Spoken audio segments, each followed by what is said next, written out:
अपन जान केहू के दे हम हो, प्राण गंवा दिम सरहद पर अब जान केहू के ले हम हो।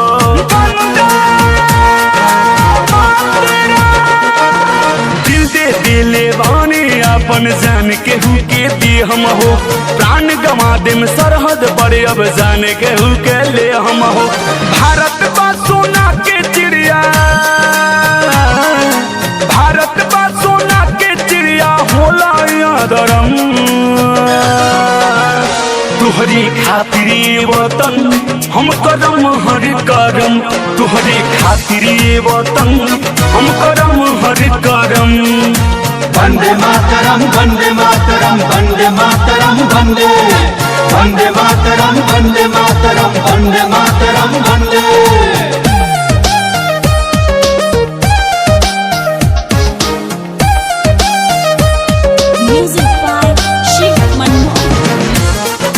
वंदे मातरम वंदे मातरम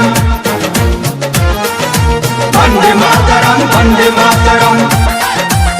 हौवे तिरंगा हमारा दिल के धड़कन हो, उनका के सुबह शाम करिले नमन हो।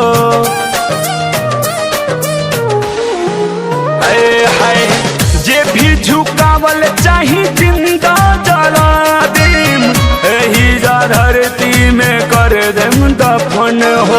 भारत माँ के बेटा पानी,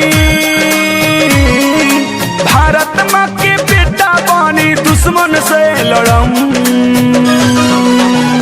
तोहरे खातिर ये वतन हम करम हर करम, तोहरे खातिर ये वतन हम करम हर करम। वंदे मातरम वंदे मातरम वंदे मातरम वंदे, वंदे मातरम वंदे मातरम वंदे मातरम वंदे।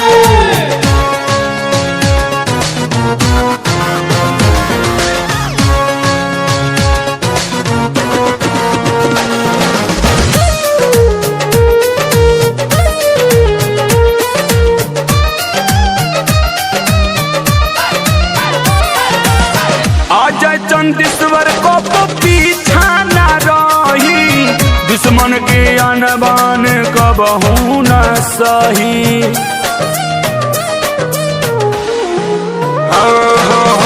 लहरी तिरंगा हमर नीले गगन में, चाहे एकरा खातिर यहाँ खून के नदी बही। खाके कहेला सुखल बेला, खाके कहेला सुखल बेला धरती माँ के कसम। तोहरे खातिर ये वतन हम करम हर करम, तोहरे खातिर ये वतन हम करम हर करम। वंदे मातरम वंदे मातरम